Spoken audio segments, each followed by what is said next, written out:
Welcome back, everyone. This is the Scoreboard Sports Podcast. I'm Cameron Clark. This is Connor Kendell right over here. It is March Madness Eve.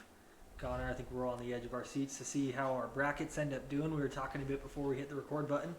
We've both filled out all 25 of our brackets on ESPN, so we're ready. Anything exciting happen for you today? Nope. Already scratched my bracket. Restarted 8 times, I think. All different. There you go. I'm definitely going to win the $1 billion from Oh, heck yeah. X or whatever. I know there's some company that does like $1 billion if you get it perfect. I can't remember who it is, but I think it's Warren Buffett. Is it Warren Buffett? I think he partners with Yahoo.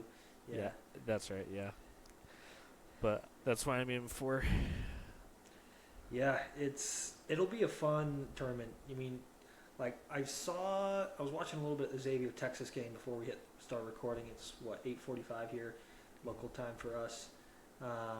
But I mean, that looks like it'll end up being a really good game. Texas pulled away for a bit, but Xavier's making a comeback. But yeah, right now it's a 10-point game for Texas. Okay, so they pulled back out ahead a bit more. But I was just thinking, actually, so it was 2 years ago yesterday. So when I was on my mission, I was sitting down for interviews with my mission president, and he sits me down. He's like, "All right, Clark, let's go over my bracket." And so we just went over his bracket for the first 5 minutes of the interview, and I'm like, "This is awesome!" Like, it was pretty cool. So like that'll be a March Madness memory that kind of sticks in my mind for sure. All right. But crazy to think the last time BYU won a first round game was in 2011. Like Yegor, cannon catching, Elijah Crawford, Brody Kozlowski, like they weren't even in kindergarten yet. No. When that happened. It's insane. I vividly remember that year. I don't remember the Gonzaga game per se, because that's the game. That was the first round game that they won, and they went on. I think that was the second round game. That was the second round game. They beat Wofford in the first round. Oh, that's right. Wofford's then taking Gonzaga. on Tennessee this year, so we'll see.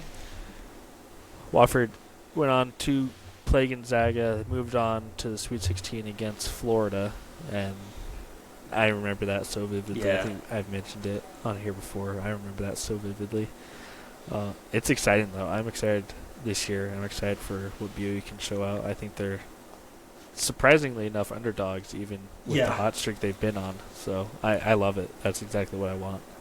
I agree. And we're gonna have that be our main focus of the show today, kind of previewing BYU VCU. This will be a little bit of a shorter of an episode today. We just recorded yesterday. We'll probably record one more time this week to kind of go over all the March Madness games. But we were going to do this yesterday, but we didn't get around to it. Let's start with some baseball in Japan. We've touched on baseball in Japan here before, right? But Tokyo series is coming to an end. Dodgers up 2-0 on the Cubs. So, I mean, I woke up at 4 a.m., watched the first game. I set my alarm today and slept through it, which was probably a good thing. Because it would have been, I only got 3 hours of sleep. But any takeaways from the first 2 games of the MLB season? I didn't watch a lot. I did not have the commitment like you did on game 1, so I was not able to wake up and watch them. I did go over the stats. I did see some highlights. I mean, Dodgers look good. Looks like where they left off, which are we surprised? I'm not surprised. I thought it was interesting, though, before the whole series took place, before the whole Tokyo series took place, the Dodgers scrimmaged the Giants, the Yomiuri Giants, which I thought was I don't know if the Cubs did a similar thing or not. Did they? Okay. Yep. I didn't see that, but I thought that was super cool. I can't remember if they've done that in the past Tokyo series or not, but I thought that was super cool. And I think what's even cool with that, because I think they played Hiroshima too. I think they're the Tigers. I forget what Hiroshima is, but I don't think they might be the Tigers. I don't know. I'm looking it up on ESPN right now. I don't remember. Oh my goodness. Okay, we're gonna find out what team this was. Let's see. It was. Oh, they don't have it up on ESPN, but it was one of the teams. But they played both the Cubs and the Dodgers, and they shut them both out. Really? So, yeah. Oh, here we go. It was the Hanshin Tigers. Hanshin? Okay, that's the one of the ball caps I got. Yeah, so they swept Cubs and Dodgers, and I think they won 3-0 both games. So That's crazy. They're But- the defending opponent league champs, so hey, there you go. bring them to the majors. NPB is better than MLB. You Yeah, heard it here come first. on. More exciting. Yeah, but Dodgers, good win today, good win yesterday. They kind of pulled out in the game yesterday. Was watching it. Yoshi for the Dodgers looked really good. So did Imanaga for the Cubs. Both starting pitchers starred in their start in Japan, which I think was super awesome. Ohtani played well, had 2 or 3 hits, and he homered today. And so it's just going really well for the Dodgers right now. Like you said, they're picking right up where they left off. Yeah. That's Something great. something kind of fun too. Max Muncy got a hit today. He doubled in the game, and he now is one of only a couple players to have a hit in 5 different countries. Really? He's got, U.S., Canada, Mexico, Japan, and then last year they played in Korea. I was going to say Open Korea, I season. think, was on that little tour. That's super cool. That was a fun little fact for you. But It looked like Sasaki also today had a pretty decent start. Sasaki played well. Something I noticed, and I don't know if it'll be something throughout the season or not, but just kind of something I saw is Shoto Imanaga yesterday for the Cubs had 4 walks in 4 innings, and then Sasaki had 5 walks in 3 innings today, and so kind of interesting just looking at it from that aspect and just seeing like, oh, okay, like there's been a lot of walks in these couple games. Yeah. That's different, But, interesting to think, or to take notice, that is. But Yeah. exciting. I was hoping for Ohtani to hit a homer. I need to watch the video. I can only imagine the eruption of the crowd. It barely got over the fence. Like there was almost fan Really? interference that they had to call. Yeah, the guy almost Uh-huh. reached over the. So it's kind of controversial, but he's on the board. He's got homer number 1 of the season. They intentionally walked in, and the whole crowd was booing. So you gotta love it. I don't know if you watch any of his videos. I know there's a lot of controversial takes on him. Zach Campbell, have you heard of him? Mm-hmm. So, those of you who don't know, he's a YouTuber. He lives and breathes baseball more than we do. He travels to basically every game. He's been to every single stadium that has hosted a regular season MLB game. I remember it was either last year or it was either last season or 2 seasons ago when they had the Tokyo Series, and he was there in person. It might have even been the first Tokyo Series. Anyway, the ushers in the stadium don't allow the fans to keep the balls. Mm-hmm. When they catch them, they will run over to them and ask for them to give them the ball back, which I think is really funny and very Japanese-esque, I guess. Yeah. But that was I'm just looking a at little his- take that I thought of. He Yeah. might have been at this series. I'm sure he was. Let me pull up on Twitter, see if I can see anything. I don't even know if he has a Twitter. But, yeah, I've seen his videos and stuff before. I don't know how to feel about it. I think it's cool, but, I don't know. I have a friend, James. He's a big baseball head. Shout out to James. He hates him. He hates him with all his being. He does not like him. I remember we went on a trip to New York once. We went to a Mets game, and I brought him up like, "Oh, what if we see Zach Campbell here? He's from New York." Where he's like, "I'll go walk over to him and punch him in the face." Like, he hates him so much. It is so funny. But a lot of people do not like him, which is, I mean, I can see why, but yeah. yeah. I think it's fair. Okay, pulling up his... Who we're looking up? Zach Campbell. 120,000 followers. So his most recent post is him in like a furry green jacket with sunglasses on. What? So I don't know if it has anything to do with baseball. But Let's see. Let's see his YouTube. Most recent video 2 weeks ago. He's trolling his 87-year-old mom in the Caribbean. So unless those videos have not come out yet, he was not in Tokyo. yeah. That was a very rude video that I just read off, but okay. Well, maybe we'll move on from Zach Campbell. Let's get off Zach, yeah. Wrong yeah. Zach. We'll touch back now on a little bit of a preview for the Cougs as they take on the Rams. Both teams, I mean, really, really good. They've played each other once before. The only previous meeting, BYU overcame combined 55 points from Max Schlegel and Calvin Duncan, as the Cougs shot 64% from the field after halftime to overcome that 9-point halftime deficit. So kind of a come from behind game there. What year was this? I can't remember. This was 1981. Okay, I was going to say, was it late 70s, but early 80s? Okay. Like, let's see if I can... Yeah, if I can pull this up real quick. I'll share my screen. Here's a little newspaper clipping from... let's see.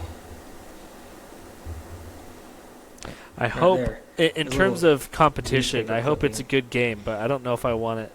I don't want to have a heart attack in the first half and think they're going to lose this one, but... Yeah. Oh, wow.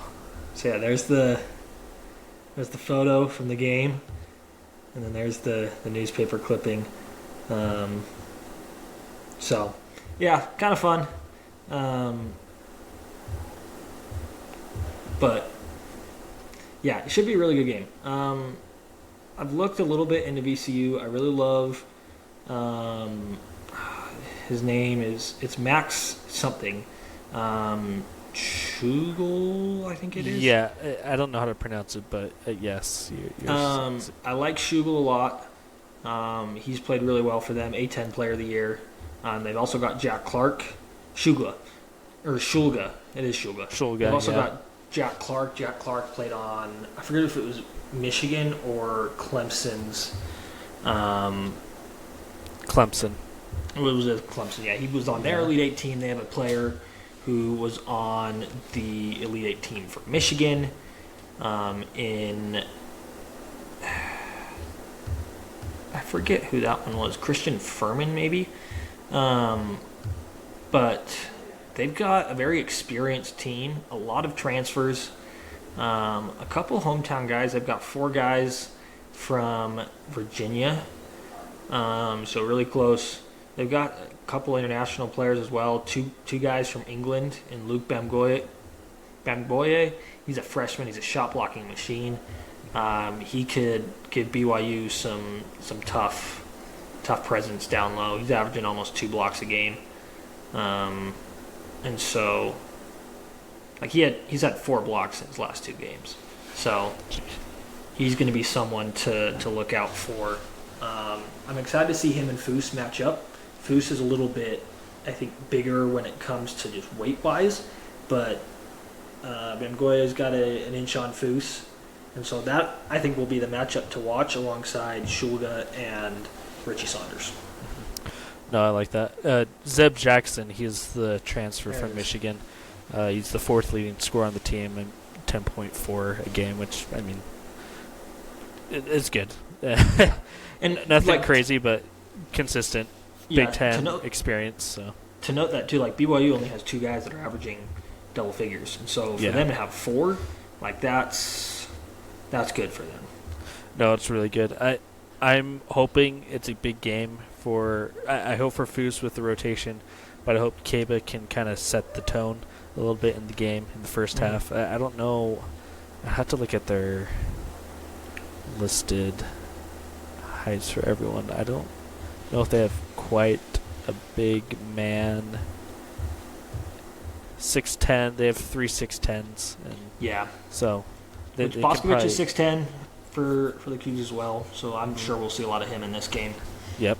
I mean, we got Yegor and Kenny Catchins are 6'9", so when you have forwards that are as tall as their big men down low, I mean, that's pretty good. But Yegor struggled a little bit, though, with defense, it feels like. Yes. So I would like to see some more performance from him. But, I don't know, I was watching some stuff on VCU before we started recording, and they're going to take the open shots they can get. They're the number one team in the nation in, like, defensive field goal efficiency, meaning that they play really good defense. Like, their opponents shoot poorly when they play them. Their defense has similar metrics as Houston does. So that does make me a little bit nervous, but at the same time, I think BYU has a big advantage of playing in the Big 12, playing in a power conference, and also the fact that they're at elevation, where VCU's got to come all the way down from Virginia playing at sea level. Now they got to travel, 2 time zones to the west and take on the Cougs, who are only, 700 feet higher in elevation than where they would be at home. I can't remember where their game was last season against Duquesne. I want to say it was on the East Coast. Let's see here.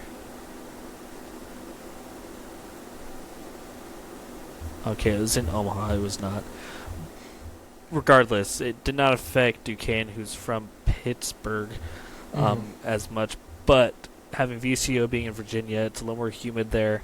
They come up, it's going to suck the moisture right out of them. I mean, I was in Virginia, opposite, I guess, transition for me, where I went in there and I felt like I was drowning. But I've heard guys from Virginia go into elevation and feel like all of the air has just been sucked out of them. So hopefully, for BYU's sake, they don't adjust to it as quickly. Yeah. I can't remember. You pointed out Yegor having to handle the defensive pressure. I can't remember if Ryan Odom said it or if it was just an analyst suggesting a game plan for VCU, but full court pickup against Yegor is something to look out for and something that I'm quite worried about. I've seen it happen in the past. It happened in the tournament a little bit, Big 12 tournament, where they would have full court presses, and every time we went to Yegor's hand, he just kind of froze. He didn't really. I don't feel like he was confident or comfortable as to where he should put the ball, whether to drive it or pass it out. Everyone else, I'm confident they'll be able to break that press or get out of a really strong defensive formation. Yeah, I remember a couple years ago where it was like a stretch of 3 games where the opposing team full court pressed BYU and we could not get it past half court. I don't know if you remember that or not. Yeah, we had like probably double digit delay. I can't remember what the call is, but we could not get it past half court and had the 8-second violation. I don't think I see that happening. The only thing I see happening, I wouldn't be surprised if Yegor turns the ball over a couple times. Yeah. Hopefully, Kevin Young is prepping him for that. Hopefully he can see that as a game plan for VCU against his team, and they can prep for that. Or if that does happen, he can snap out of it second half, and they can break down VCU's defense, because that is the only part I'm worried about is VCU's defense. They're not number one in the nation, but they're up there. They're up there in levels with Houston with a very good defense. Yeah, Houston, it scared me a lot. But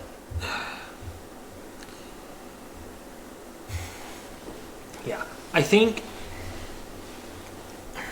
BYU will win, but I also worry because there's a lot of me being a BYU fan that says, "Oh, well, BYU has to win here." Like they've had such a good season to not win. Like VCU, I think is a very, very underrated team.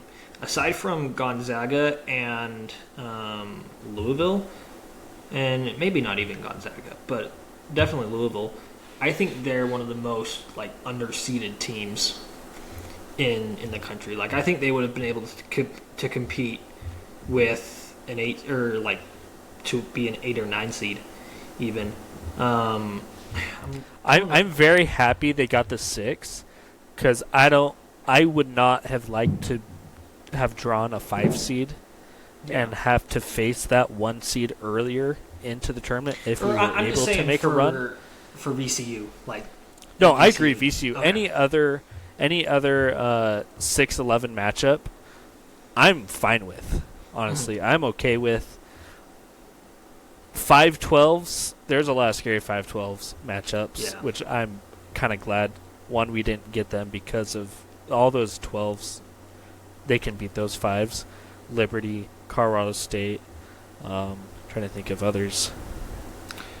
Well, I mean, the last, I think, 10 tournaments or so, like 11 seeds have a winning record against 12 seeds, or against 6 seeds. Yeah, and I think I don't know the exact stat, but there's been a long stretch of 5-12 matchups where I think a 12 seed has gotten a win over a 5 in the last, at least last 4 tournaments. Yeah. It probably has stretched on even past that. So I'm glad we're not a 5 seed in terms of the competition against the 12s and having to face a 1 seed off of that win, right? It's 5-12, no, 8-9 faces the one after, so I'm glad that we won't have to face a 1 seed if we go on a run as early as we would if we were ranked higher, as in the 5. But I agree, I think BYU deserved to be a 5 seed based off of their run as of late, record, strength of schedule, strength of conference. But I mean, what are your takes on this? There's a lot of stuff going on social media of BYU got screwed, like they've got to play a tough team in VCU. If you're BYU here, and you get an option of okay, you have a tough first round matchup, or you get to play super close to home and you don't have to travel out east to Providence or out to Wichita, or I forget where the Lexington I think was the other option. Like, would you rather have played at home, in a sense, playing the state over in Denver, it's a 7-8 hour drive, right? Or would you have rather had a better draw as far as team you're playing at the tournament? Here's where BYU is sitting right now in the bracket. I think they have an overall pretty good draw as far as potential matchups. Yeah. I'm not mad about where they are. I think this was the best spot for them as a 6 seed. And as far as the matchup against VCU, it's going to be tough. But if they can get past VCU, they're going to beat whether it's Wisconsin or Montana in that second matchup. It's still in Denver. They're going to have the momentum. I think they're going to have the confidence. Because you could tell right away last year when they were playing Duquesne, they had the jitters. They were not prepared in the first half to face that team. And they were there. They had nothing to lose. Duquesne had nothing to lose. They're this nobody school from downtown Pittsburgh. Their campus used to be a prison. Used to be the old state prison, I think. So, in terms of VCU, they've been here. They've gone on runs. They've beaten the Giants. They've been the David and the Goliath situation. Yeah. I'm afraid that they're going to have the same mentality of we have nothing to lose. We're just the itty-bitty A-10 school, and they're the big old mean Big 12 school. So if they can get it in their head that they can win this game, we're built for the moment, they should have no problem beating them. Yeah, I love what Richie said. He was asked during the media session after practice today. Maybe it was before. It was before practice. He said, he was asked, how does last year, play into how you prepare for this game? And he said, definitely a lot of us on the team, we're in that game. It was our first time with this opportunity, and we got freaking smacked. We've got to come out and be the aggressor. We've been around the block now, it feels like, as a team, and a lot of guys have been here in this spot before, just with having all the confidence in the world and all the focus of just getting the job done and being the tougher team. And then Trevin said, I'll just double down. We're excited to be here. I feel like we're battle-tested, so I feel like that's the difference. Mo, or Mag, has been in the tournament before. We have a lot of veteran dudes here. It's going to be awesome to go out there and play again with our band of brothers and play our brand of basketball. And honestly, I think that's what happens here with BYU. Is I think they go out and they play their brand of basketball. If BYU can get out early, if they can determine the pace of the game, if they can say, we're just going to huck up threes, and if they start going in, we're going to stick with it. If not, we're going to try and get down low. We're going to get Richie some paint touches. We're going to get Yegor to, with his fancy legs. We're going to put Dallin Holland, who's a phenomenal driver. Dawson Baker, he can just go in and out. I almost look at him as a yo-yo. Like, he can be going in, he can take a quick jab, step out. And so I think BYU is positioned well where they can win this game, because I think they almost feel like that underdog. We saw it a lot with the football team this fall season, where they don't know, but they're about to find out, right? And there's the Kevin Young quote of, teams have been punking BYU, but we're done with the punking. It's us that are going to do the punking here, right? And I think it's the first year for Kevin Young. He's in March Madness, so he'll have a bit of the jitters, but I think everyone else on his staff, I think, is going to do a phenomenal job. I think the season overall, he's done a phenomenal job with the staff, but I think you're going to have some people who've got some early game jitters, but I think things are going to settle in. KY said on Sports Nation today that he's got a good friend who's a head coach in the A-10, and so he's been helping him with the scout a little bit, and so I think BYU's positioned well for this. I think I'm the nervous Nelly over here. I'm just picturing last year, even though deep down I'm pretty confident. I think once game time comes in, and depending on how they set the pace, how they score their first bucket will determine the intensity, the level of emotion in the game. Mm-hmm. I don't know if it's a three, because you know for a fact K Young's got the first score opportunity drawn up. Yeah. I feel like it's kind of like in the NFL where you have a set number of plays already prepped up for you. Depending on how they start off the game will determine the tempo for BYU. I was looking at some of the stats of the previous games, box score stats, and I thought I might have just been talking and not being factually correct, but I think a key player for this game might be Trevin Nell. I know he had a pretty good game against Iowa State in the tournament, but before that, he had been single digits, points-wise, all the way back until the Arizona State game, I believe. So he'd been relatively pretty quiet in the last stretch of games until Iowa State. Houston, I didn't look at Houston just because they lost that game, but in Houston he only had 2 points. I think he might be a difference maker, hopefully. I think he needs to get hot. He is, I would say for sure, our best three-point threat in terms of his stroke and confidence. He gets that up and quick just as fast as Richie.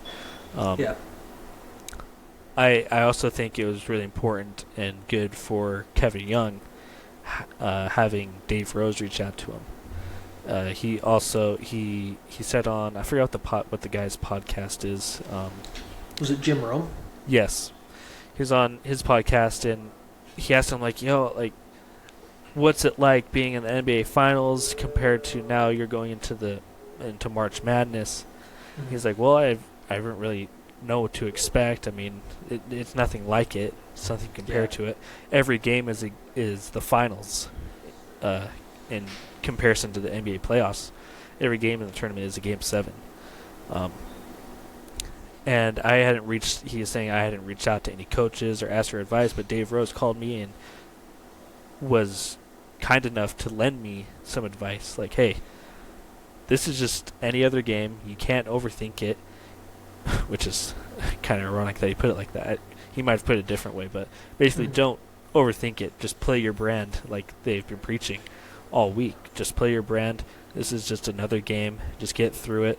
And I think that advice or those words coming from Dave Rose, who went on the best run recently as a coach in 2011 with BYU, is huge. Yeah, I agree. I think with everything that Kevin Young has done here, what a home run hire, for Kevin Young. I had no idea who this guy was, right? I'm sitting there on my mission during lunch one day, scrolling through church news. All of a sudden I see BYU hires Kevin Young as new head coach. I'm like, who the heck is this guy?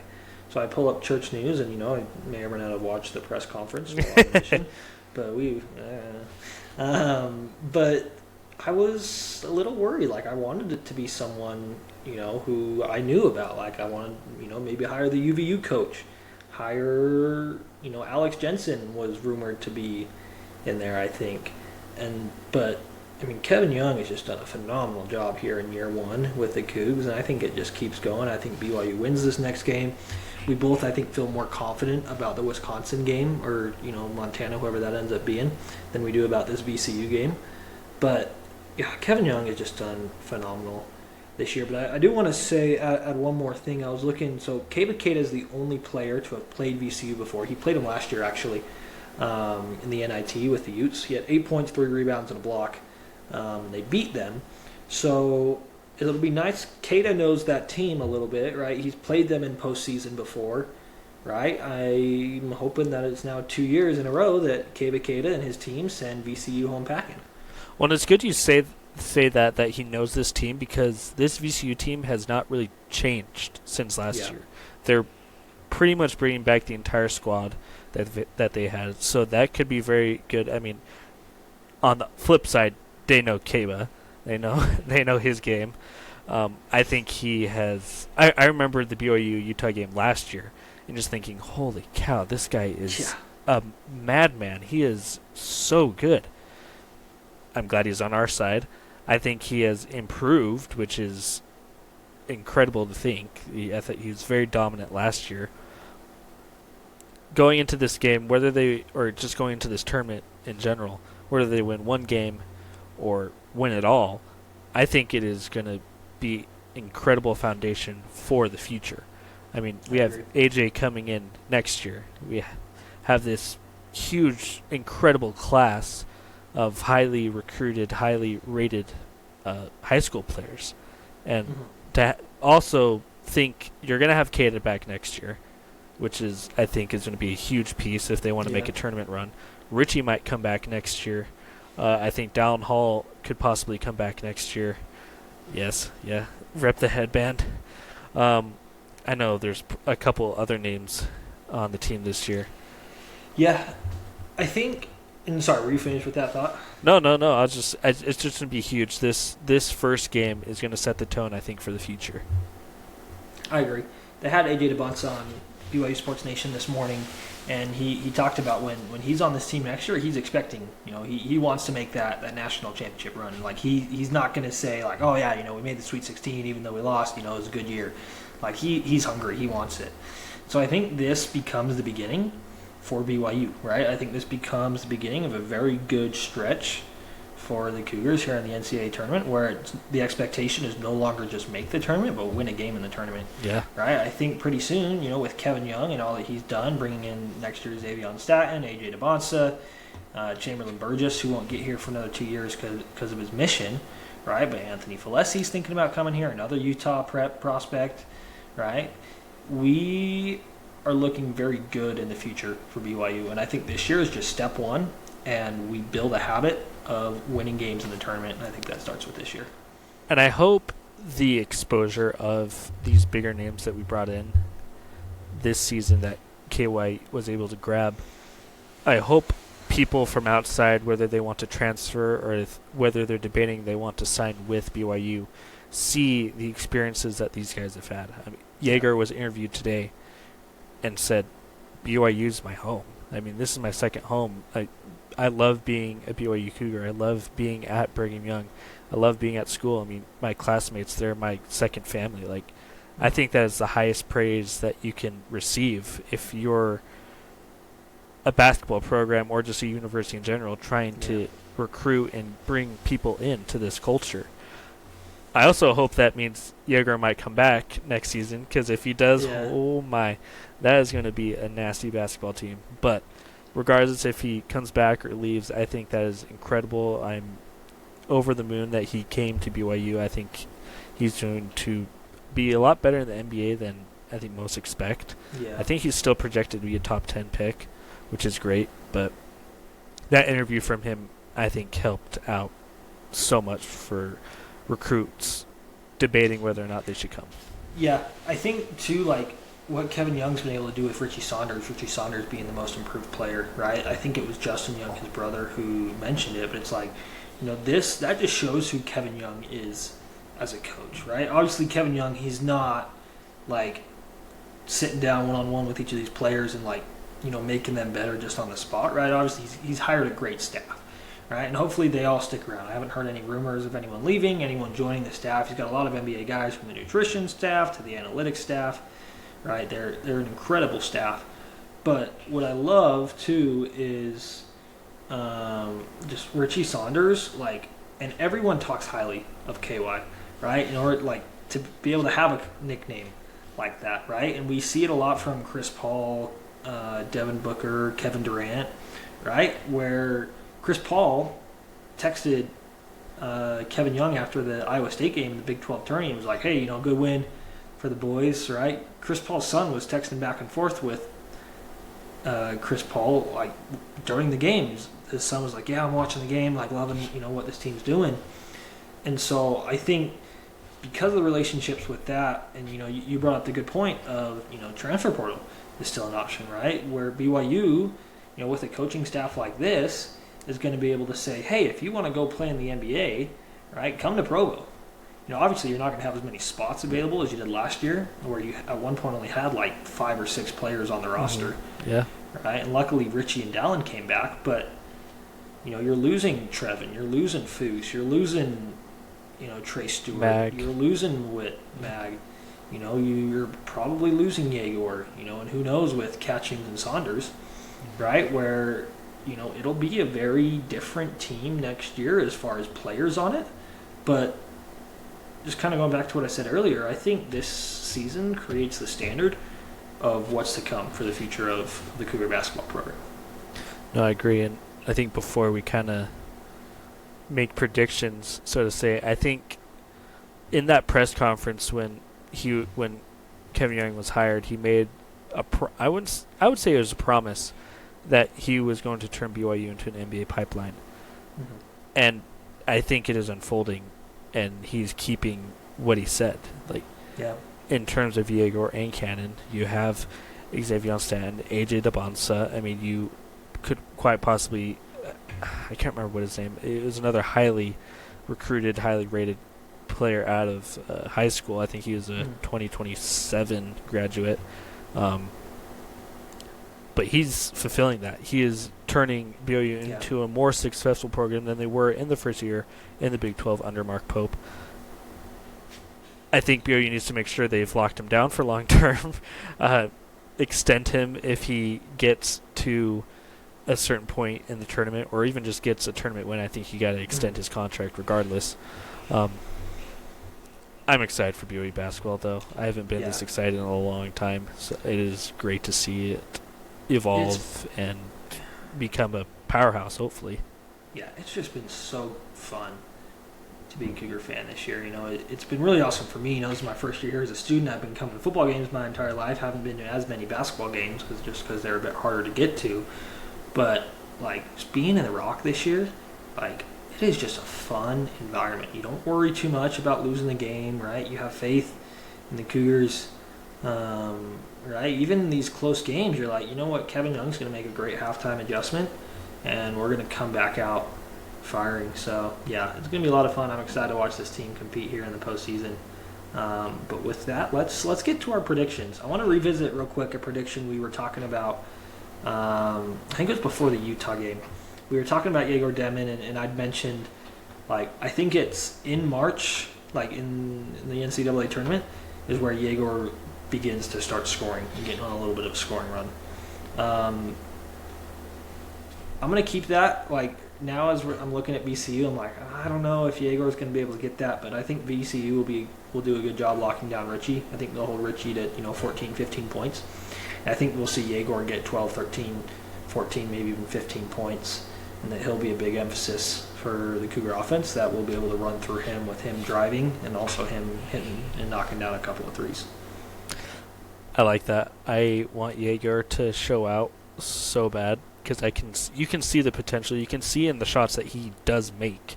Yeah. He just doesn't take a lot of shots, and I don't know if that's by design or if he's just a little nervous and doesn't want to miss. In the words of Rick Pitino, who cares if you miss? Just get back and play defense. And the more I've listened or played that clip in my mind, it's true. I mean, I'm not going to get mad if you. I'll get mad if you jack up like a 3/4 shot, Yeah. like from half court. But in this game, I think I had mentioned I want a defensive dominant game from the Cougs some point. I think I mentioned it before the Big 12 tournament. And I think they kind of proved that in the Iowa State game. I think they played possibly one of the better defensive games of the season. Mm-hmm. I think with VCU, they've got to try and match their physicality. I think in terms of an offensive side for VCU, they're going to have to take shots they normally don't. So I'm hoping for a good defensive game. Kata getting above his average of 2 blocks a game. I hopefully he gets 3. Has a great rebounding game. Hopefully double-double. On the offensive side, I want to see Trevenell be Trevenell. So I'm hoping, and I'll say predicting Trevenell hits at least 4 threes tomorrow. I think that'd be great. That'd be great. I want 4 threes, at least 3, but I'm hoping for 4 from Trevin. And I'm with you with Jaeger as well. So. Yeah, I just had something I was going to say. Another thought is slipping my mind. Oh yeah, so stat and something of note. You talked about KY has his plays like he has a play to start the game, right? It seems often to be a Trevenell 3. Right, BYU is 7-1 in games where Trevenell hits the first bucket. And so that's something to keep an eye out on. Another fun stat, BYU is 18-0 when leading by at least 4 at halftime. BYU is yet to lose a game this year when they're the first team to reach 69.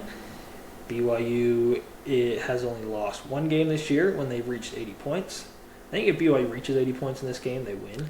I think if they reach 70, I think VCU has never lost a game when they've held an opponent below 71 points or something, I think. Okay. So if they can hit 70, they win this game. So I think it's a race to 70.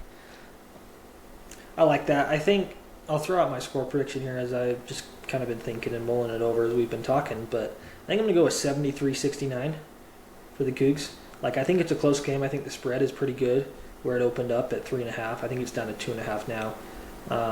In I think it's still of the at Cougs. 3.5. Is it still at 3.5? Okay. Let me see. But oh no, it is 2.5. Yeah. I like the Cougars 73-69. So we don't hit that 80-point mark, but I think the defense kind of stifles us a little bit. I think we make a good push in the second half, and I think we just kind of pull away and come out on top.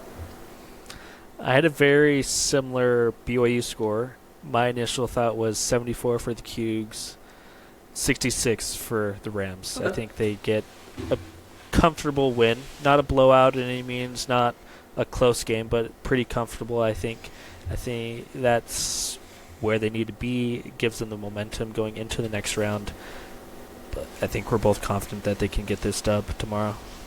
Yeah, and I think another thing to watch for, I know we just keep adding things to watch for, but look for BYU's bench to have a big impact on this game, just in terms of minutes played. All right, we see it already, but especially, you're at a higher elevation, Denver at 5280, all right, it's the Mile High City, Provo sits at around 4,500, right? So, it is like, we talk about elevation, you are still going up in elevation a little bit, so there is like a small factor to play for BYU there, but VCU's got to go up, 4,000 or 5,000 feet to play in Denver. But BYU's bench is just so good they can just keep running all the time, and so I think you're going to see that 10, 11-man rotation if Cannon's playing or not. But yeah, I think BYU bench plays well. But yeah, I mean, that's kind of all that's like, I've just kind of like given everything in my head for the Cougs. I don't know if you have anything else from that game you wanted to touch on. I was going to touch on an observation that I saw today. KSL released a post like, March is here. They're in Denver, or at least some of their team was in Denver at the open practice.